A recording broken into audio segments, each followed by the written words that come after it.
पर्यटन के लिहाज से हिंदुस्तान दुनिया के उन चंद देशों में से एक है जहां हर तरफ की जगह, हर तरह के शहर और हर तरह के रंग और हर तरह के मौसम देखने को मिल जाते हैं।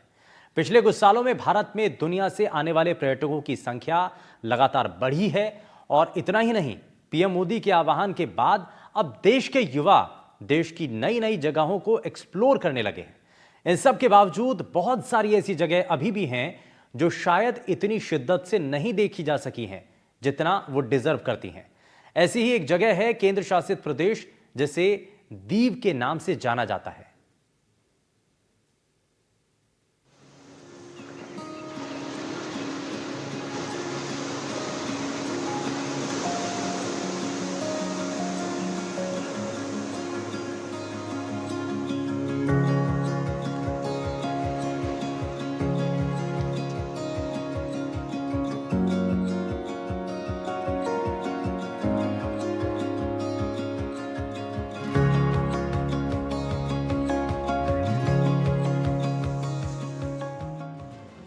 संस्कृत के द्वीप शब्द से दीव बना है। दीव जिले का लिखित इतिहास मौर्य काल के 322 से 220 ईस्वी पूर्व से शुरू होता है, जब सम्राट चंद्रगुप्त मौर्य ने पश्चिमी भारत तक अपने साम्राज्य का विस्तार कर जूनागढ़ के पास अपना मुख्यालय बनाया था। करीब 400 सालों तक पुर्तगालियों के शासन के चलते ही दीव के चप्पे चप्पे पर आज भी पुर्तगाली शासन के निशान दिखाई देते हैं, लेकिन दीव का सौंदर्य यहाँ के खूबसूरत समुद्र तटों से ही निखर कर सामने आता है।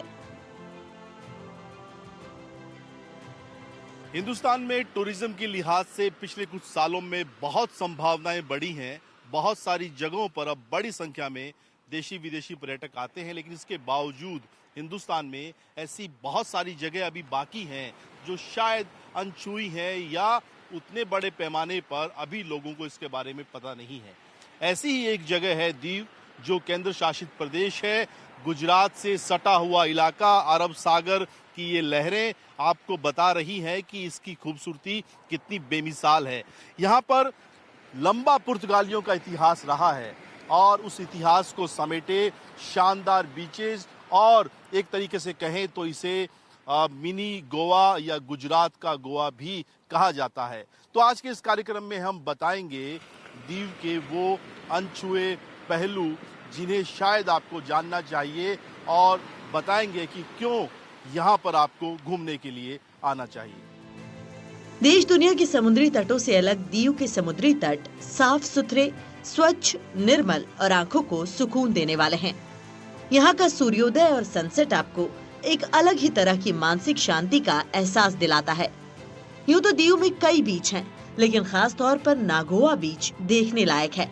साफ नीला पानी और सफेद रेत लहराते ताड़ के पेड़ के साथ ऐसा माहौल बनाते हैं जिसकी तुलना किसी अन्य जगह से नहीं की जा सकती।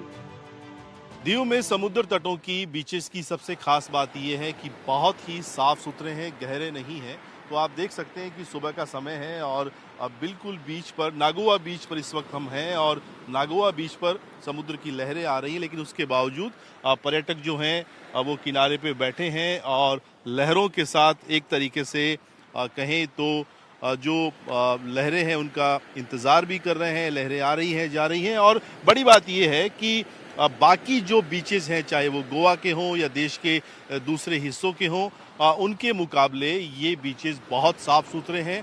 उस तरह का कचरा या उस तरह का पोल्यूशन यहाँ पर देखने को नहीं मिलता, और इसकी एक बड़ी वजह ये भी है कि शायद उतने बड़े पैमाने पर अभी तक यहाँ पर पर्यटक नहीं आते हैं। दीव में पर्यटकों की कम संख्या की एक बड़ी वजह देश के राज्यों के साथ सीधी कनेक्टिविटी का कम होना है। यही वजह है कि यहाँ पर गुजरात, राजस्थान, महाराष्ट्र सहित देश के कुछ राज्यों के पर्यटक ही पहुँच पाते हैं। लेकिन देश में बढ़ते टूरिज्म और नई जगह की खोज में युवा अब बड़ी संख्या में यहाँ आने लगे हैं। दीव में सुबह 7 बजे का समय है और इस वक्त मॉर्निंग टाइम के दौरान आप देखेंगे कि बीच पर लोग वॉक भी कर रहे हैं और एक तरीके से किनारे का मजा भी ले रहे हैं। हमारे साथ कुछ लोग हैं जो पुणे से आए हैं, यानी महाराष्ट्र से हैं, और महाराष्ट्र में कहा जाता है कि जो गोवा जो जाता है वो फिर कहीं और नहीं जाता, लेकिन दीव में अगर आए हैं तो कुछ तो वजह होगी। सर, क्या नाम है आपका? My name is Umesh. Umesh ji, क्यों आप दीव आने की वजह क्या लगती है आपको? क्योंकि महाराष्ट्र के गोवा के बारे में जो है कि बड़ी संख्या में देशी विदेशी पर्यटक आते हैं, और इसके बारे में कहा जाता है कि मिनी गोवा है, गुजरात का गोवा है। वेल, अपने यहाँ पे डाइवर्सिटी बहुत है और हर बीच, हर समुद्र किनारा अलग अलग होता है। So you can't really compare both of them. Goa is different thing, Diu is different thing. Even Maharashtra itself has very long list of beaches, very beautiful rocky beaches, and they are all very different. So even if you travel from one place to another, maybe in the vicinity of 20-30 kilometers, you see really different beaches. So it's the diversity, the variation that you want to see here.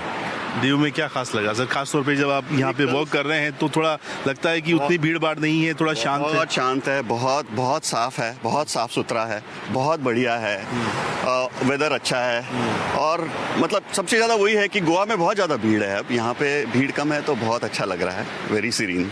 Diu के जो beaches हैं उनकी खास बात ये है कि ये साफ सुथरे हैं और बहुत गहरे नहीं हैं। और इस वक्त देखिए, मैं नागोआ बीच पर हूँ और हालांकि समुद्र तट पर लहरें हैं, लेकिन उतनी तेज नहीं है अमूमन जो हमें गोवा में या दूसरी जगह देखने को मिलती है। और बड़ी बात ये है कि समुद्र के किनारों पर आप आराम से तसल्ली से बैठ सकते हैं, लहरों को देख सकते हैं, यहाँ जो है आप नहा भी सकते हैं, और उस तरह का पोल्यूशन नहीं है, उस तरह की गंदगी नहीं है। और इसकी वजह ये भी है कि बहुत लंबे समय तक ऐसे बड़े पैमाने पे पर्यटक यहाँ पर नहीं आते। एक तो केंद्र शासित प्रदेश है, कुछ रूल रेगुलेशन है, लेकिन उसके बावजूद अब धीरे धीरे पर्यटकों की संख्या बढ़ी है। राजस्थान से जो है वो कुछ लोग यहाँ पे सुबह सुबह हमें मिले हैं। क्या नाम है आपका? पुष्पेंद्र शर्मा। कहाँ से आए हो? जयपुर से। जयपुर राजस्थान से आए हैं। दीव आने की पीछे क्या वजह क्या है? घूमने के लिए आए हैं, देखने के लिए आए हैं, कैसा लगता है। फर्स्ट टाइम आए हैं। कैसा लग रहा है? बहुत अच्छा लग रहा है। बिल्कुल शांत है, साफ बिल्कुल सुथरे शांत है। किनारे हैं। शांत है, साफ सुथरा है, और जैसे ऐसा लगता है समुद्र अपन से बात करना चाहता है। उसकी जो लहरें हैं, इतनी आवाज़ आती है, ऐसा लगता है कुछ बात करेगा। बिल्कुल, लहरों का जो शोर है आपको सुनाई दे रहा होगा। और ये मॉर्निंग का समय, सुबह का समय, और इस समय जो है, हालांकि अभी यहाँ पर जो सीजन की शुरुआत होने वाली है, क्योंकि लंबी एक बरसात का दौर रहा है, उसके बाद अब दीव में जो है वो 31 की नए साल की जो तैयारियां हैं वो शुरू होने वाली हैं। ऐसा नहीं है कि यहाँ आप केवल समुद्री किनारे पर शांत माहौल का ही आनंद ले सकते हैं, बल्कि इतिहास से रूबरू होने का मौका भी आपको यहाँ मिलता है। समुद्र किनारे बसी दीव का प्राचीन किला अपने आप में वास्तुशिल्प का एक बड़ा चमत्कार है। 16वीं शताब्दी में अपने शासनकाल के दौरान पुर्तगालियों ने इसे बनाया था। दीव शहर से 1 किलोमीटर दूर खंभात की खाड़ी के मुहाने पर बना ये किला यहाँ का सबसे प्रमुख पर्यटन स्थल है। इतने सालों बाद भी किले की मजबूती बताती है कि इसका इतिहास क्या रहा है।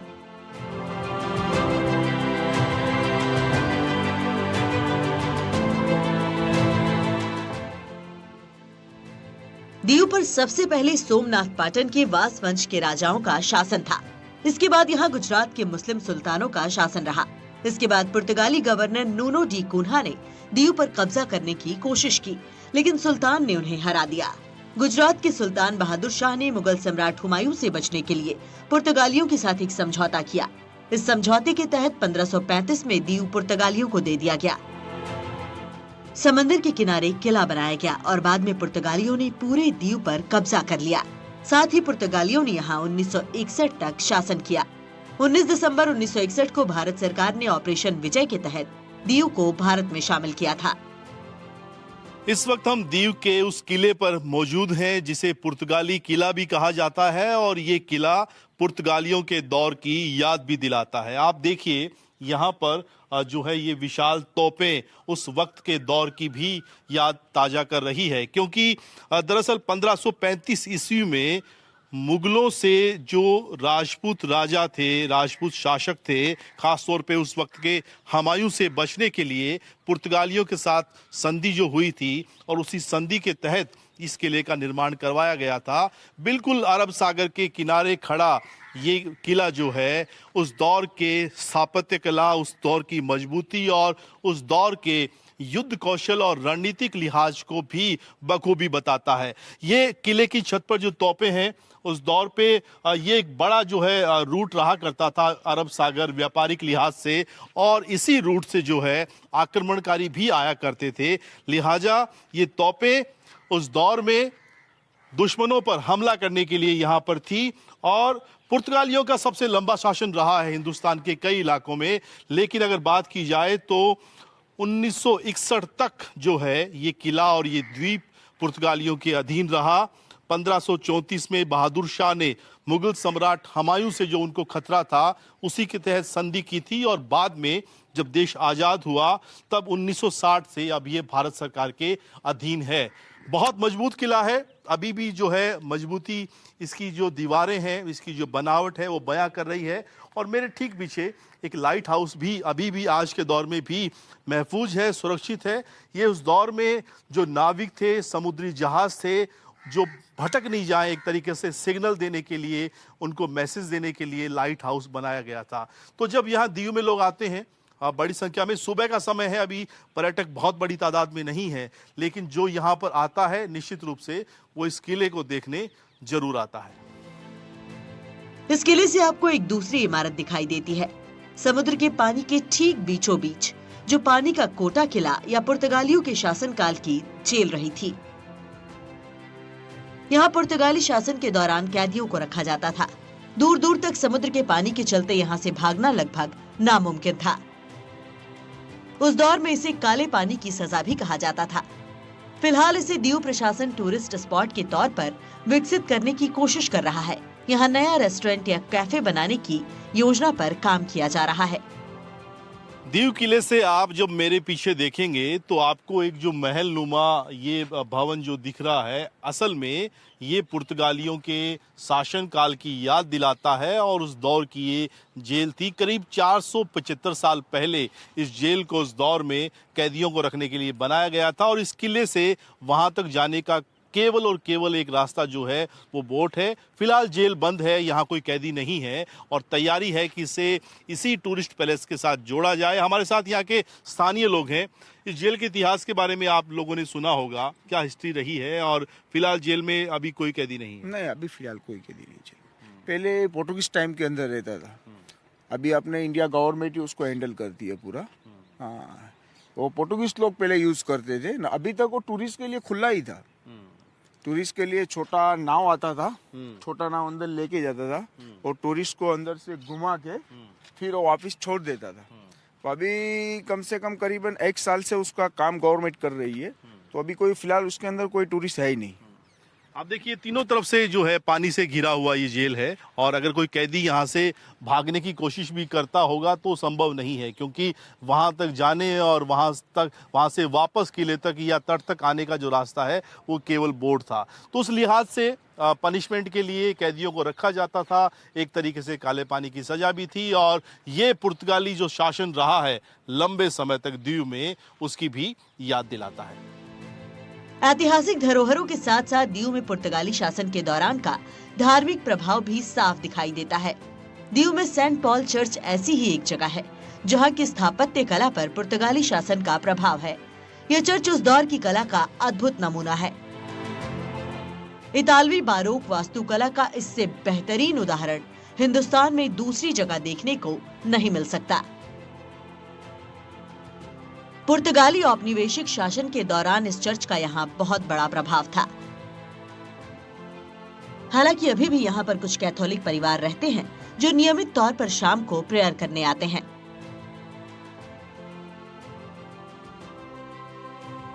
अगर आप दीव घूमने आए हैं और आपकी इतिहास में दिलचस्पी है तो आपको फिर सेंट पॉल चर्च भी देखने आना चाहिए। 400 साल पुराना खूबसूरत भव्य ये चर्च बताता है कि पुर्तगालियों के शासन काल में सत्ता का सबसे बड़ा केंद्र कहें, धर्म का सबसे बड़ा केंद्र कहें, यही था।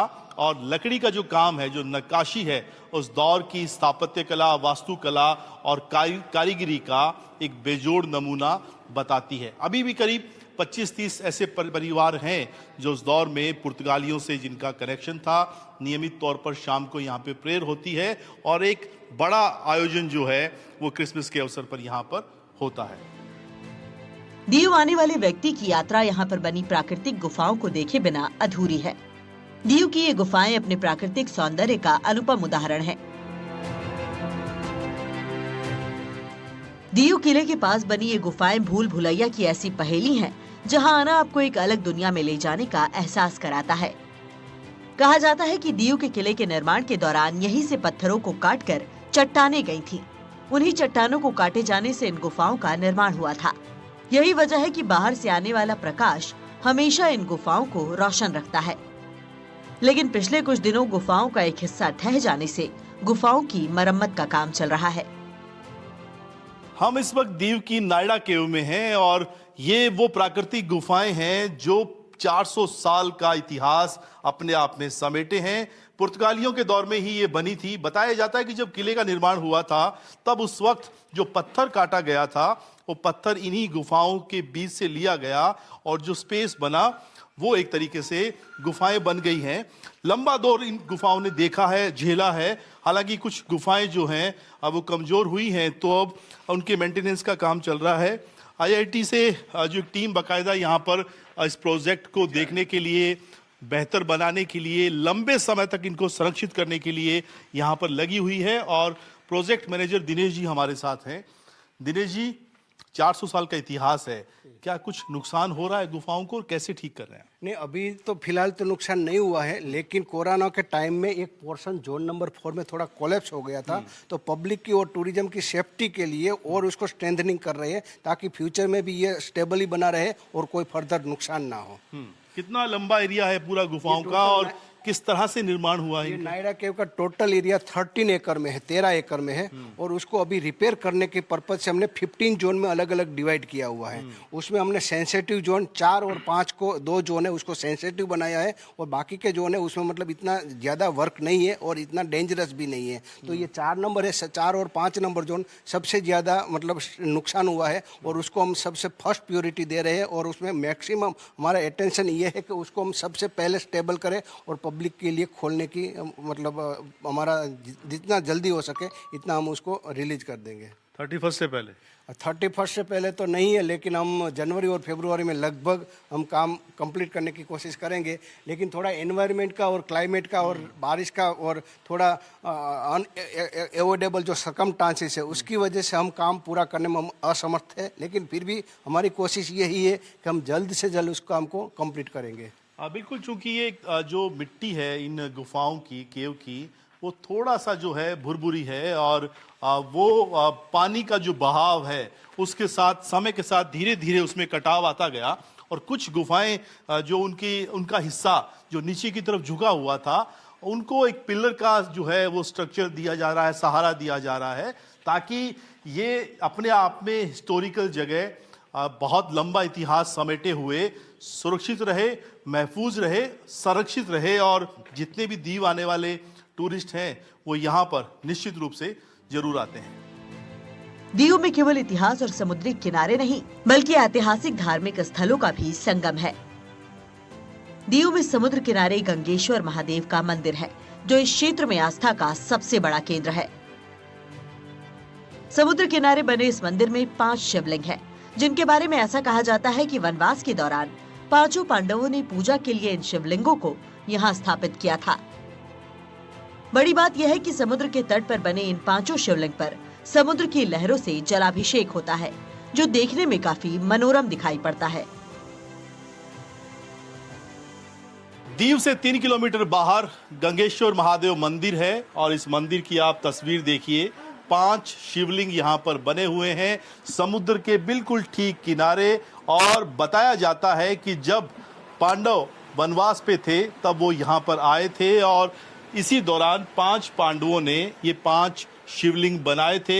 समुद्र का पानी जब उफान पर होता है तो लहरें इस शिवलिंग पर जल चढ़ाती हैं और यहाँ आने वाला पर्यटक जो है दीव में, यहाँ दर्शन करने जरूर आता है। बहुत एक तरीके से पावर सेंटर इस जगह को माना जाता है, बहुत प्राचीन जगह है और इस जगह की अपनी मान्यता है। हमारे साथ कुछ पर्यटक भी हैं। आप कहाँ से आए? जी, मैं गांधीनगर से हूँ। आपने इतिहास पढ़ा, हिस्ट्री पढ़ी है? बहुत ज़्यादा तो नहीं पता, बस इतना पता है कि जो पांडवों के जो 5 भाई थे उन्होंने ये एस्टेब्लिश किया था, छोटे छोटे। अरे हर एक भाई ने शायद किया होगा, तो वो उतना ही पता है, नॉट मोर देन दैट। बिल्कुल। और पर्यटक जब यहाँ पर आते हैं दीव में, बहुत सारी ऐसी जगह है जो देखने के लिए महत्वपूर्ण है। कुल मिलाकर कहा जा सकता है कि देश के इस केंद्र शासित प्रदेश दीव की यात्रा आपको एक अलग दुनिया का एहसास करवाएगी। यहाँ आपको शांति और सुकून मिलेगा, साथ ही जीवन का एक अलग ठहराव भी महसूस करने का मौका मिलेगा। आप अलग अलग जगहों को एक्सप्लोर कर पाएंगे, साथ ही आपको प्रकृति को इतने करीब से देखने का अवसर भी मिलेगा। तो अगर आप कहीं घूमने का मन बना रहे हैं तो दीव की ये यात्रा आपको निराश नहीं करेगी। कुल मिलाकर दीव की जो ये यात्रा है, वो यात्रा बताती है कि पर्यटक के लिए यहाँ पर सब कुछ है। आप समुद्र के किनारे बैठिए, मेडिटेशन कीजिए। समुद्र को देखना अपने आप में ध्यान करने जैसा है। और यहाँ के बीचेस बहुत अच्छे हैं, साफ सुथरे हैं, पानी बहुत साफ है और घूमने के लिए बहुत सारी जगह हैं, जिनमें बच्चों के लिए है, बड़ों के लिए है, धार्मिक स्थल हैं और कई सारी ऐसी जगह जो हमने आपको हमारी इस यात्रा के दौरान बताई है। तो कुल मिलाकर दीव का हमारा ये टूर आपको अच्छा लगा होगा और आप दीव को अपने कैलेंडर में घूमने के लिहाज से शामिल करेंगे। कैमरामैन सुशील के साथ सुशांत पारिक, NDTV, दीव।